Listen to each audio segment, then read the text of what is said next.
जय हिंद एवरीवन, स्वागत है आपका वीनेशन 111 के एक नए एपिसोड में, जहां आपके लिए लेकर आते हैं इंडियन डिफेंस की प्रमुख अपडेट्स को। सबसे पहले तो चैनल को सब्सक्राइब करना मत भूलिएगा। आज के अपनी अपडेट की हम शुरुआत करने वाले हैं भारत हैवी इलेक्ट्रिकल्स लिमिटेड यानी BHEL से आई एक बड़ी रिपोर्ट से। भारत की state own engineering giant BHEL के द्वारा एक इन्विटेशन इशू किया गया है प्राइवेट सेक्टर के लिए, जहां पर BHEL ये चाहती है कि भारत की जो प्राइवेट सेक्टर कंपनियां हैं ये Arjun armoured recovery and repair vehicle के लिए जो हाइड्रोलिकली ऑपरेटेड मेन विंच है उसका डिज़ाइन और डेवलपमेंट में अपने पार्टिसिपेशन को सुनिश्चित करें। और ये हमारे आत्मनिर्भरता के रास्ते के लिए काफ़ी इंपॉर्टेंट है, जिसके अंतर्गत हम डिफेंस टेक्नोलॉजी को स्वदेशी तौर पर डिज़ाइन और डेवलप कर रहे हैं।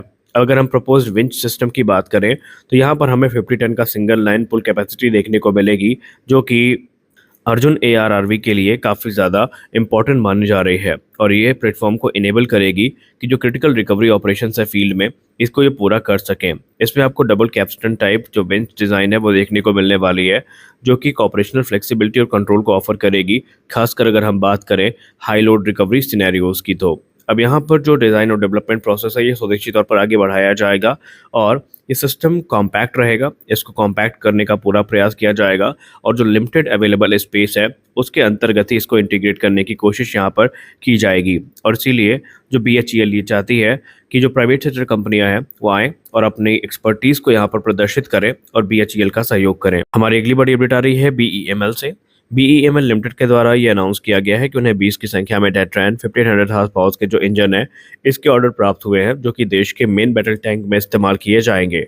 अब ये एडवांस इंजन हमारे लिए किसी माइलस्टोन से कम नहीं है, क्योंकि ये प्रतिबिंब है हमारी बढ़ती मिलिट्री प्रोपल्शन टेक्नोलॉजी का, जो कि आने वाले भविष्य में इंडिया के आर्म्ड फोर्सेस के या आर्मर्ड फोर्सेस के कैपेबिलिटी को एनहांस करने में एक महत्वपूर्ण भूमिका निभाने वाले हैं।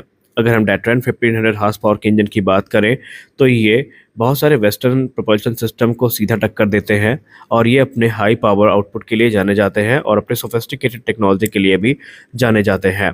ये इंजन सुपीरियर एक्सेलरेशन, मनूवरबिलिटी और ऑपरेशनल इंड्योरेंस को प्रदान करते हैं, जो किसी भी मेन बैटल टैंक के लिए मॉडर्न वॉरफेयर में सबसे बड़ा क्रिटिकल फैक्टर है। डेट्रैन 1500 हॉर्स पावर इंजन की बात करें तो पहले इन्हें जो पुराने अर्जुन के प्रोटोटाइप है उस पर टेस्ट किया जाएगा और उसके बाद जो प्रोग्राम है FRCB हमारा, उसके लिए इनको क्लियरेंस मिलने वाली है।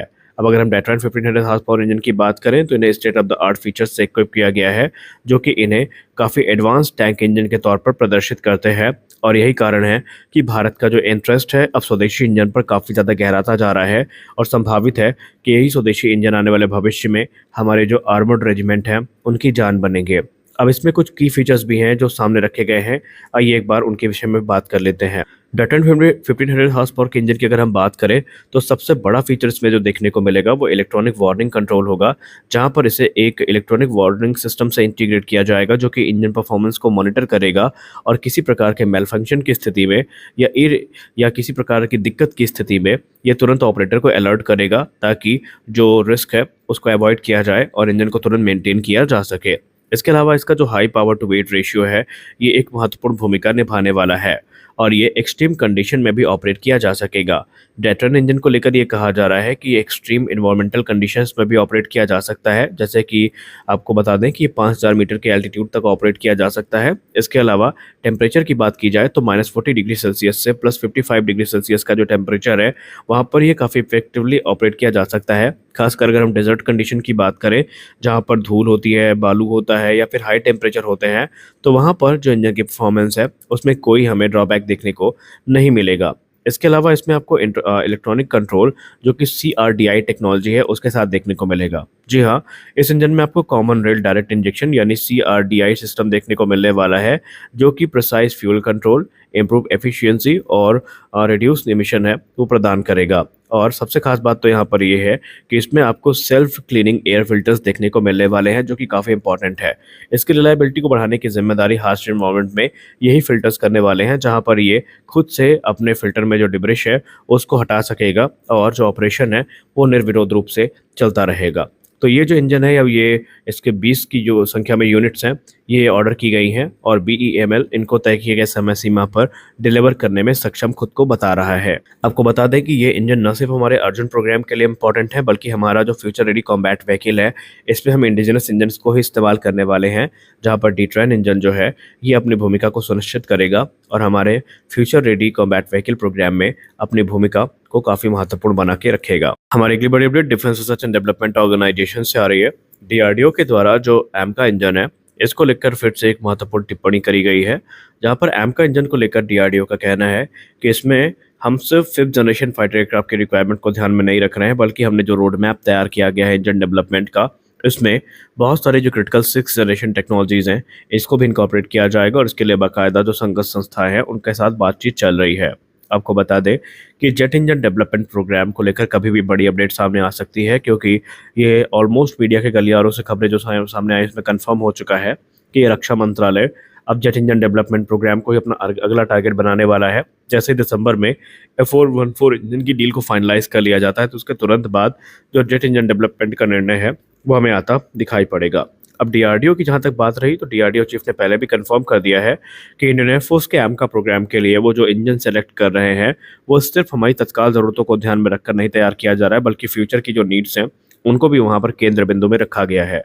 और उन्होंने कहा है कि इस इंजन में आपको एडवांस 6th जनरेशन टेक्नोलॉजीज भी देखने को मिलेंगी, जो कि जैसे कि इसमें एडवांस थर्मल रिडक्शन मेजर्स देखने को मिलेंगे, स्टेल्थ फीचर्स देखने को मिलेंगे और superior thrust to weight ratio आपको यहाँ पर देखने को मिलने वाला है।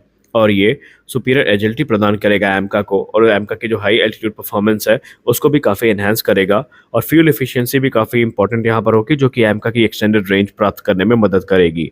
कुछ की फीचर्स हैं जिनको लेकर चर्चाएं भी हुई हैं, जो कि एमका की परफॉर्मेंस को एनहांस करेंगे और सर्वाइबिलिटी को कॉन्टेस्टेड इन्वायरमेंट में काफ़ी बढ़ाएंगी।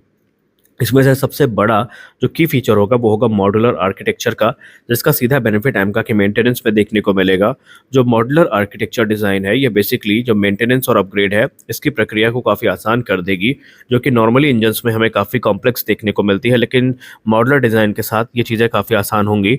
और ऐसे में एमका की जो लाइफ साइकिल है, इसको एक्सटेंड करने में हमें काफ़ी सहूलियत होगी और फ्यूचर की जो एडवांसमेंट है उसको बिना किसी कंप्लीट ओवरहॉल के भी हम इनकॉर्पोरेट कर पाएंगे। दूसरा इंपॉर्टेंट फीचर जिसके बारे में चर्चा हो रही है वो है थ्रस्ट वेक्टरिंग।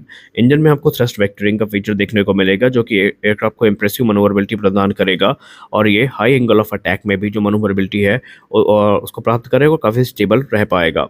इसके अलावा इसमें एडवांस थर्मल मैनेजमेंट और रिडक्शन मेजर्स का इस्तेमाल किया जाएगा और इसके लिए इसमें एडवांस मटेरियल जैसे कि सेरेमिक मैट्रिक्स कंपोजिट का इस्तेमाल किया जाएगा, जो कि हीट को मैनेज करने में काफ़ी महत्वपूर्ण भूमिका निभाएंगे। गोल यहाँ पर ये है कि इसका जो इंफ्रारेड सिग्नेचर है उसको मिनिमाइज किया जा सके। सुपर क्रूज कैपेबिलिटी भी आपको देखने को मिलेगी, जहाँ पर बिना आफ्टर बर्नर्स का इस्तेमाल किए जो सुपरसोनिक फ्लाइट है ये सस्टेन कर पाएगा और इसके लिए जो एडिशनल फ्यूल है वो भी इसको बाद में यूज़ नहीं करना पड़ेगा, जिससे कि इसकी जो रेंज है वो किसी प्रकार से कॉम्प्रोमाइज़ नहीं होने वाली है। तो इन सारी चीज़ों को ध्यान में रख करके जो डीआरडीओ है वो आगे बढ़ रही है। तो आज के इस वीडियो में बस इतना ही, मिलते हैं अगले वीडियो में कुछ अपडेट्स के साथ। तब तक के लिए जय हिंद।